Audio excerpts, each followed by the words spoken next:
Prosonic experience the finest UPVC windows and doors. 77997 79088. ప్రస్తుతం మనతో పాటు లైవ్ కాల్లో అందుబాటులో ఉన్నారు ఏపీ హైకోర్టు అడ్వకేట్ రజనీ గారు. ఒక్కసారి కడప జిల్లా గండికోటకు సంబంధించి మైనర్ బాలిక హత్య విషయంలో ఏం జరిగి ఉంటుందనేది ఇంకా క్లారిటీ రాలేనటువంటి సిచ్యుయేషన్ ఉంది. పోలీస్ ఇన్వెస్టిగేషన్ సాగుతోంది. ఒకసారి పరువు హత్యగా చెప్తా ఉన్నారు, మరొకసారి అసలు ఏం జరిగిందో అర్థం కావట్లేదు అంటున్నారు. సో ఆమె ఏం చెప్తారో చూద్దాం ఇప్పుడు. నమస్తే అండి. నమస్తే నిరుపమ గారు. ఫైనల్ గా ఇది పరువు హత్యగానే భావించాల్సిన అవసరం ఉందంటారా రజనీ గారు? అసలు ఏం జరిగి ఉంటది ఈ మైనర్ అమ్మాయి విషయంలో? అది ఇక్కడ చాలా దారుణమైన ఇన్సిడెంట్స్ లేకపోతే పార్ట్ ఆఫ్ ద ఇన్వెస్టిగేషన్ బయటకు వస్తుంది. ఏంటంటే అమ్మాయి ప్రేమించి ఒకవేళ ప్రేమించినా ఆ అబ్బాయిని పెళ్లి చేసుకోవడానికి చెల్లదు కదా, ఎందుకంటే minor marriage is not acceptable, minor marriage is not valid. So ఇప్పటికిప్పుడు పెళ్లి చేసుకొని వెళ్ళిపోతుందన్న ఉద్దేశంతో వాళ్ళ అన్నదమ్ములు ఎట్లా చేసినారు అని అంటే ఇప్పటికిప్పుడు పెళ్లి ఎలాగో చెల్లదు, అతను చేసుకున్న వ్యాలిడ్ ఉండదు. ఈ మధ్య కాలంలో కోర్టు సినిమా వచ్చాక ప్రజలకి కొద్ది గొప్ప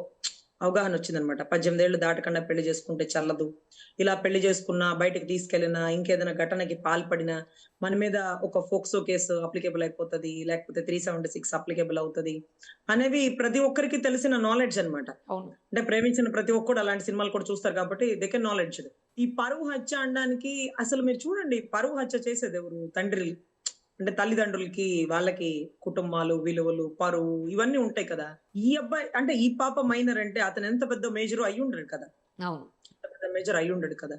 అంటే ఇక్కడ ఏమవుతుందంటే అంటే ఆ బాడీని పూడ్చిపెట్టిన దాంట్లో తన సొంత అన్న బ్రహ్మయ్య, లేకపోతే వాళ్ళ కొండయ్య, అంటే వాళ్ళ తాలూకా చిన్న ఆయన కొడుకు కొండయ్య, అదే రకంగా వాళ్ళ బావ, ఆ అమ్మాయికి బావ వరుస అయినటువంటి తోట సుబ్రహ్మణ్యం అనే వ్యక్తి పేరు మెన్షన్ చేసినారు. సో ఇక్కడ మనకి కావాల్సింది ఏంటంటే అంటే ఎవరన్నా తోట ఇప్పుడు వాళ్ళ అన్న, వాళ్ళ చిన్న ఆయన, తర్వాత వాళ్ళ అన్న ఫ్రెండ్ అంటే బ్రహ్మయ్య, కొండయ్య, సుబ్బయ్య అనే ఒక ముగ్గురు, వీళ్ళతో పాటు వాళ్ళ సొంత బావ, ఆ పిల్లకి సొంత బావ వరుస అయినటువంటి సుబ్రహ్మణ్యం. సో ఈ నలుగురు ఆ అమ్మాయిని పూడ్చిపెట్టినారు. ఇక్కడ ఆ అమ్మాయి మైనరు, అతనితో వెళ్ళిపోతుంది అనే ఘటన గురించి చంపేసినారా? చంపేసేటప్పుడు రేప్ ఘటన ఏమన్నా జరిగిందా, లేకపోతే విగత జీవిగా పడి ఉందా, బాడీని పోస్ట్ మార్టం చేసినారా? సో ఇవన్నీ పార్ట్ ఆఫ్ ద ఇన్వెస్టిగేషన్ అండి. అంటే ఆ అబ్బాయి తీసుకెళ్లిపోతాడు అని కొట్టడానికి, తిట్టడానికి, తన్నడానికి తండ్రి ఉన్నాడు, తల్లిదండ్రులు ఉన్నారు, లేకపోతే పెద్దవాళ్ళు ఉంటారు, లేకపోతే ఒక్కొక్కసారి ఆస్తి ఏదో ఆ అమ్మాయి పెళ్లి చేసుకున్న వాడికి వెళ్ళిపోతుంది అన్నానికి ఆ అమ్మాయి ఏమన్నా పెద్ద ప్యారక్కేం కాదు, చాలా చిన్న బిడ్డ.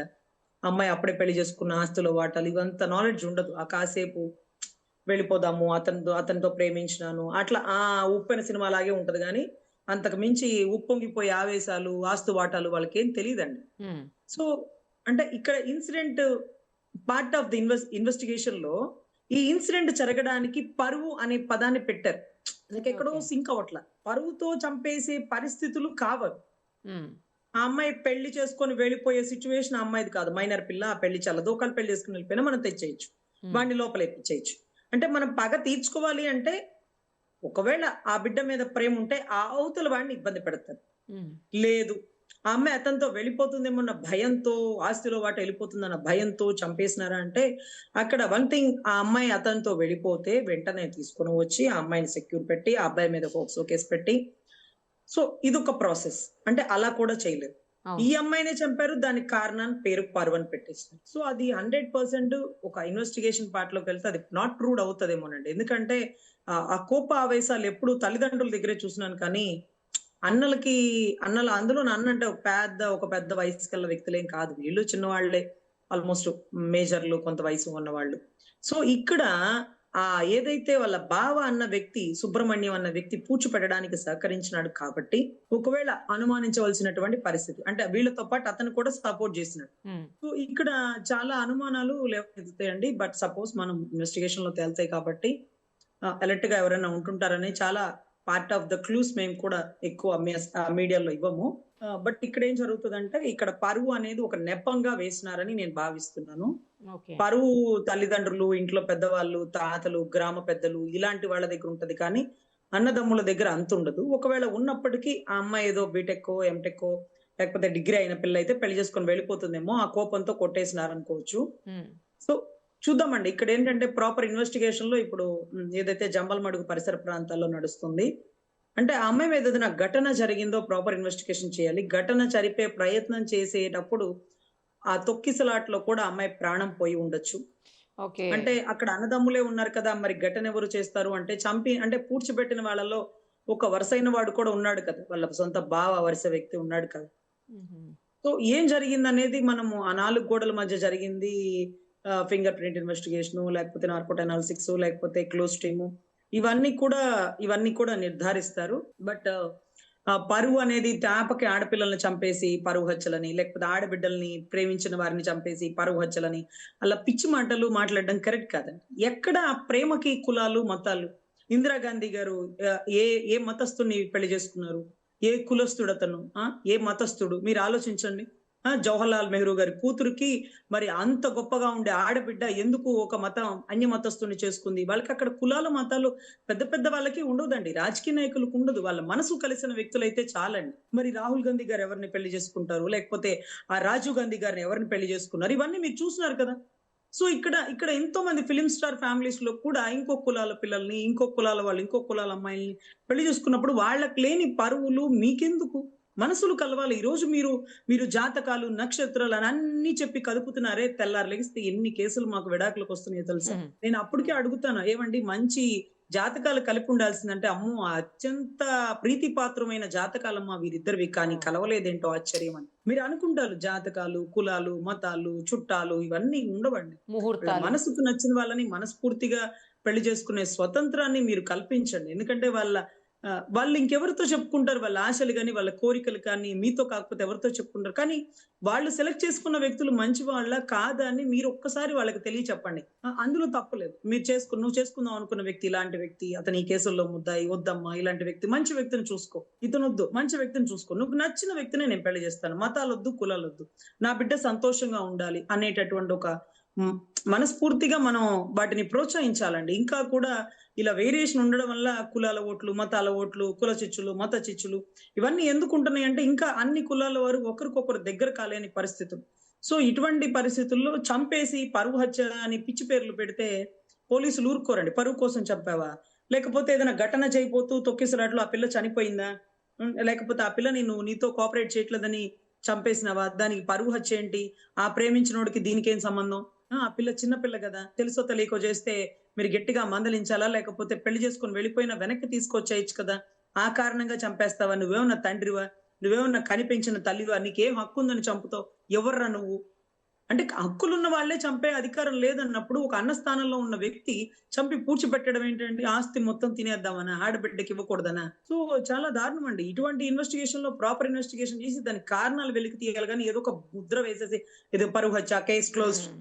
నో ఇప్పటి నథింగ్. వరకైతే ఏమీ ప్రాపర్‌గా తెలియలేదండి అసలు. ఎవరు ఏంటనేది గూడా. ఎందుకు అనేది గూడా తెలియదు. అంటే పూడ్చిపెట్టిన వారు వీళ్ళని తెలిసిందండి. ఏ అంతవరకు కారణంతో ఓకే. చంపేసినారు అనేది వెలుగులోకి రావాల్సుంటది. చంపిందెవరు? అంటే ఎందుకు? పూడ్చి వీళ్ళు పెట్టినారు కాబట్టి వీళ్ళని పట్టుకుంటే ఇన్వెస్టిగేషన్ పార్ట్‌లో వస్తది. మొత్తం తెలుస్తది. అవును. ఆ జంబల్ మడుగు పోలీస్ స్టేషన్‌లో ఇంకా పార్ట్ ఆఫ్ ది ఇన్వెస్టిగేషన్ నడుస్తుంది.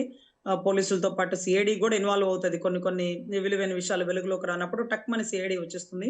వచ్చినప్పుడు కొంత త్వరితగతిన విచారణ జరిగే అవకాశం అవును. ఉంటది. తర్వాత ఆ బాడీలో ఏమన్నా స్పామ్ దొరికిందా? చుట్టుపక్కల ఏమన్నా ఫింగర్ ప్రింట్స్ ఉన్నాయా? లేకపోతే బలవన్మరణానికి ఆ అమ్మాయి మెడ ఏమన్నా నొక్కేసినారా? ఏంటి? ఎక్కడ? ఏ పార్ట్‌లో ఎలా జరిగిందనేది పూర్తిగా ప్రాపర్‌గా తెలుస్తదండి. అసలు పోస్ట్‌మార్టంలోనే చాలా ఇన్ఫర్మేషన్ వచ్చేస్తుంది. కానీ రేప్ లాంటిదేం జరగలేదని అంటున్నారు గదండీ ప్రాథమికంగా. అదే. రేప్ లాంటిదేమీ జరగలేదు అంటే ఒకటి గుర్తుపెట్టుకోండి. జరిపే టైంలో అంటే ఒక వ్యక్తిని బలవంతంగా రేప్ చేసే టైంలో ఇలా పట్టుకొని, గొంతు పట్టుకొని ఇలా మీదకొచ్చే ఓకే. టైంలో హార్ట్ స్ట్రోక్ రావడం, లేకపోతే కోఆపరేట్ చేయకుండా ఊపిరి ఆగిపోవడం ఇలా కూడా జరుగుతుందండి. ఓకే. పని బిగిన్ అవ్వదు. బట్ హత్యాయత్నం లేకపోతే ఇలాగా అత్యాచార యత్నం చేయబోయే ప్రయత్నం చేసినట్టుగా తెలుస్తుందండి. అక్కడక్కడ ఘాట్లు బాడీలో. ఓకే. కొంతమంది పసిబిడ్డలు కదండీ పాపం హార్ట్ స్ట్రోక్ వచ్చేస్తుంది. ఒక హ్మ్. బాడీ మన బాడీ మీద పడిందంటే దాన్ని యాక్సెప్ట్ మనం చేయలేని పరిస్థితుల్లో ఆటోమేటిక్‌గా స్ట్రోక్ వచ్చేస్తుందండి. ఆ బరువుని మనం మోయలేం. మన మీద ఒక పెద్ద బండరాయి పెడితే ఎలా ఉంటుందో, ఊపిరాడని పరిస్థితిలో ఒక మగ మనిషి హ్మ్. ఉన్నా సరే అదే పరిస్థితుల్లో హార్ట్ స్ట్రోక్ వచ్చేస్తుంది. చాలా మంది మీరు చూడండి గ్యాంగ్ రేప్ జరిగినప్పుడు చనిపోయారంట.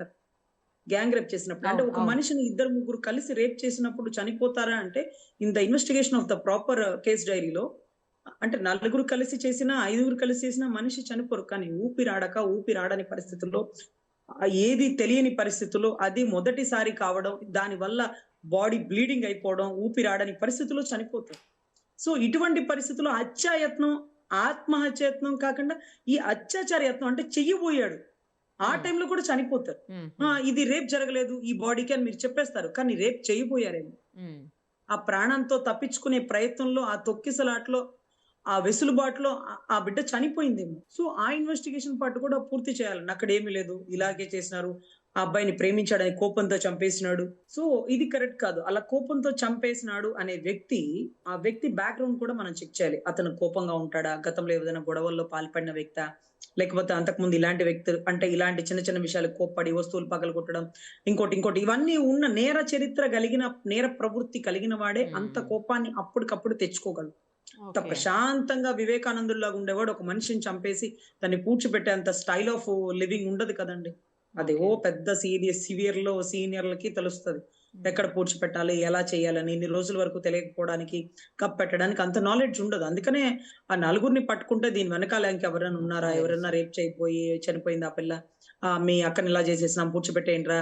వాడు ప్రేమించబోయాడు కదా! వాడి వల్ల ఇలా చేసేసినాం అని చెప్పండి. ఏముండదు. ఇంకోటి ఇలా ఇలా చెప్తూ ఉంటారండి. సో, అది మనం ప్రాపర్‌గా చేస్తే ఒక ప్రాపర్ ఆఫ్ ఇన్వెస్టిగేషన్‌లో ఒక ఫ్యాక్ట్ అనేది బయటకొస్తది. ఆ ఫ్యాక్ట్ కెన్ ట్రూత్ అవుతదన్నమాట. ఈ అది ఒక కేసులో నిజాన్ని ఎలాంటి శిక్షలు వెలుగులోకి పడే తెస్తది. అవకాశం ఉంటుందండి? అసలు 302 అంటే మీకు పాత భాష మాకు ఐపీసీలో ఇంకా గుర్తుంటదండి. అవును. 302 అంటే మర్డర్ ఐపీసీ సెక్షన్ ఉంటది. 302. అంతే 302 ఉంటది. అక్కడ 307 అంటే ఇంకా చంపబోయాడు అనేది కూడా లేదు. ఆఖరికి చనిపోయింది కాబట్టి అదొకటి. మైనర్ పిల్ల కాబట్టి ఫోక్సో ఒకటొచ్చేస్తుందండి. ఓకే. ఓకే. అంటే మైనర్ పిల్లని చంపడం గాని, మైనర్ హ్మ్. పిల్లని అత్యాచారం చేయడం గాని ఏదైనా క్రైమే. అత్యాచారమే కాదు, హత్య చేసినా తప్పేనండి. ఎందుకంటే చిన్నప్పుడు అంటారు కదా! శిశువు హత్య మహాపాతకం, బ్రాహ్మణ హ్మ్. హత్య హ్మ్. హ్మ్. మహాపాతకం అని. అలాగా శిశువు అంటే చిన్న బిడ్డలే కాదండి. మైనర్ పిల్లలు ప్రతి ఒక్కళ్ళు మనం శిశువుల కిందే మనం చూస్తాం కదా!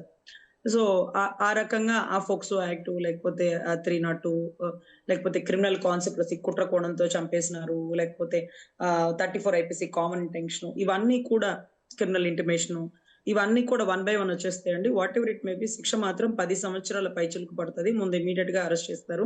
ఒక 3, 4 నెలల వరకు, 5, 6 నెలల వరకు కూడా బెయిల్ రాని పరిస్థితి ఉంటది. ఒకవేళ దాని తర్వాత బయటికొచ్చినప్పటికి ఇమ్మీడియేట్‌గా కేస్ ఇన్వెస్టిగేషను, క్రాస్ ఎగ్జామినేషన్ అంతా అయిపోయాక ఖచ్చితంగా శిక్ష పడుతుందండి. మళ్ళీ 5 ఏళ్ల వరకు వాళ్ళు జైల్లోకెళ్ళిపోతారు. 5, 6 ఏళ్ల తర్వాత పెరోల్ మీద బెయిల్‌లో బయటికి రావచ్చు. బట్ ఏదైనా 10 ఏళ్ల జైలు శిక్ష అండి. Non bailable offence. రైట్ అండి. మీరన్నట్లు ప్రాపర్ ఇన్వెస్టిగేషన్ తర్వాతనే అన్ని విషయాలు బయటకొస్తాయి. ఆ తర్వాతనే ఏం జరుగుతుందనేది తెలుస్తదండి. థాంక్ యూ అండి. Thank you so much. నమస్తే. సుమన్ టీవీలో మీ పర్సనల్ అండ్ బిజినెస్ ప్రమోషన్స్ కోసం కింది నెంబర్కి కాంటాక్ట్ చేయండి.